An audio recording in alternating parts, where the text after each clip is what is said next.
And very good afternoon again. This is Nirvana, and coming from you from the beautiful Cape Town with Brett. And he's also a life coach. And we're going to be chatting about surviving this lockdown. Good afternoon, Brett. How are you doing?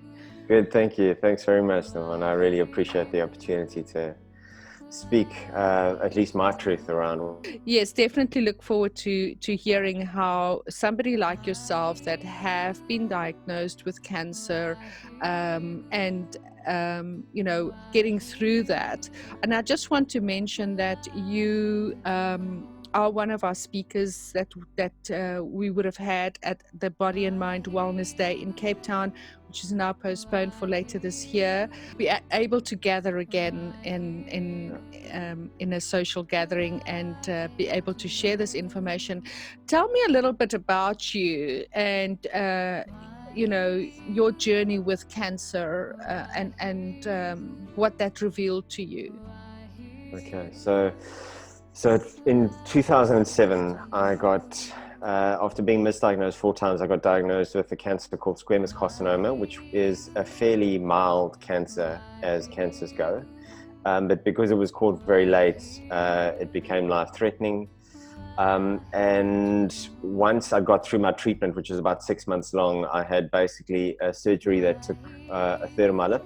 And then I had a bilateral neck dissection when the cancer went into story, or the realization or the gift in it really came 3 years later when I sat with one of my doctors and I actually gave him some flowers. A guy, very unusual for a South African boy to go to a South African man and give him flowers and say thank you for saving me and for keeping me alive. And he said something to me that really shifted everything for me. And essentially, when I gave him a card and flowers, he said to me, because he dropped his defenses, and he said to me, Brett, we told you had a Chihuahua when you had the most aggressive Rottweiler we've ever seen. And that sent me into this real kind of emotional spiral. And I said to him, what do you mean? Because like a lot of emotions are coming up right now. And he said, Brett, your chances of survival weren't good, and we told you at the time that you had a 95% chance of making it when we didn't believe that. And I got furious and basically said to me, Brett, in our experience and not in our education, the people who tend to believe they're going to make it tend to make it, and the people who don't tend to believe they're going to make it tend not to. And I just thought, no, this is airy-fairy, this is rubbish. And then I started discovering psychoneuroimmunology, epigenetics, the placebo effect, and then got very curious because I couldn't reconcile my mind with what this guy had said, and started realizing that my emotions, as well as my behavioral thinking or responsive thinking, basically created or pushed my autonomic nervous system into either a parasympathetic or sympathetic state, which is rest, digest, and heal in the parasympathetic, or sympathetic is fear and cortisol and adrenaline and all of that. And I started to realize the value of my thinking and my emotions in immunology, which is the mental state of intent and the emotional state of feeling, where those combined different chemicals or hormones get expressed and others get suppressed. And started to realize that what I thought and how I felt had more of a contribution to my cancer diagnosis than I ever perceived possible before. And it really helped me kind of understand the gift that was cancer, and then also how I could then surrender and learn around what was coming up, and how to shift and change my behavior into a lot more compassionate way of showing up in the world, more authentic, more real. And that path has been going on for the last 14 years. And I've really kind of settled on compassion, because my belief system is that unless we are accepting of ourselves and compassionate with ourselves, we cannot show that to another person. We cannot show that to life. We cannot show that to the earth. And then we act poorly. And our world is being built up on fear and exactly. Limitation and scarcity and control and survival. And it's a fear-based program that cancer helped me realize that I was living within that. And now I've started learning and integrating healing and, things like meditation that confuse a lot of people around nicotine and to cigarettes and to alcohol and everything. My whole life has shifted because of that one moment that this doctor really kind of opened my eyes to what I was doing to myself. So and I think, how long ago was that diagnosis? so it was 2007, but that moment happened in 2010, and that this inward journey and this real hunger for knowledge around how does my emotions influence, like how does the hormones work, how does psychoneuroimmunology work, and then how do I use that in order to be able to foster a different mindset, a different way of approaching the world and supporting other people going through trauma, be it cancer or what I'm starting to see now as almost the world going through cancer diagnosis and going very similar to a cancer diagnosis. It does feel like the world has just been given this terminal diagnosis and is really struggling with it. That's right. And, one of the things that I know is the power of thought and, of course, affirmations and creating that positive thinking about your health or your circumstances that really helps to get out of the fear or the disillusion of the dis-ease.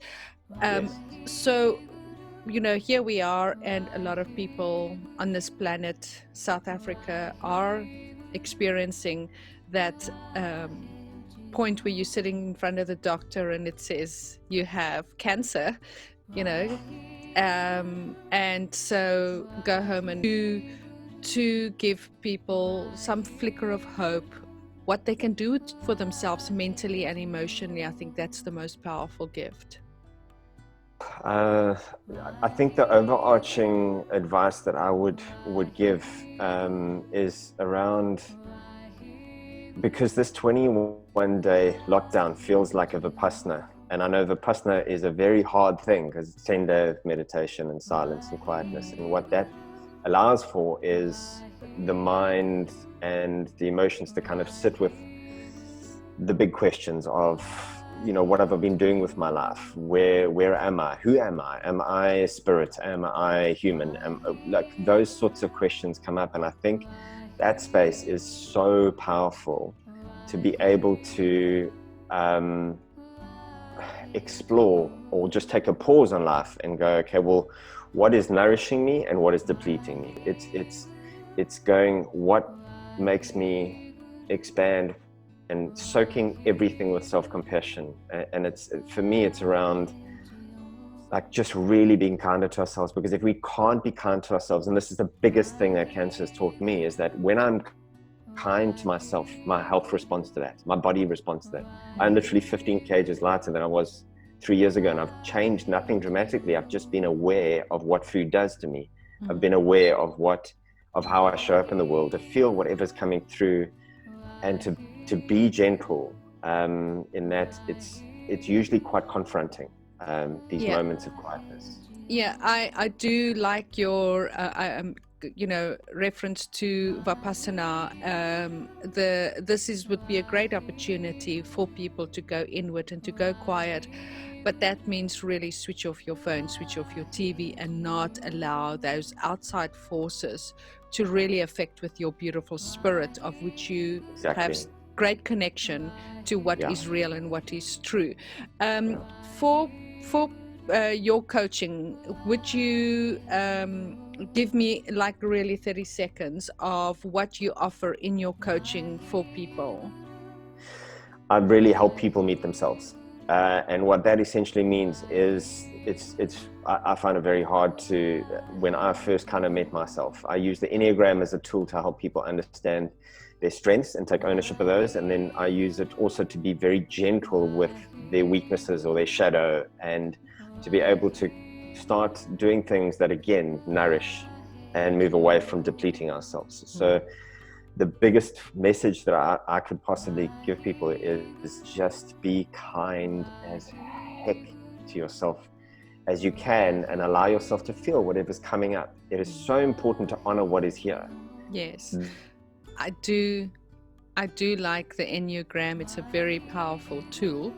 How can people get hold of you if they are wanting to chat to you, and maybe want to email you or have a chat with you? Can you give us your contact details, please? Absolutely. So my website is my name. So it's brettwsimpson.com. So it's BRETTW. My middle name is William, after my grandfather, and Simpson, SIMPSON.com. And you can just go to my contact sheet and send me a message and I will respond.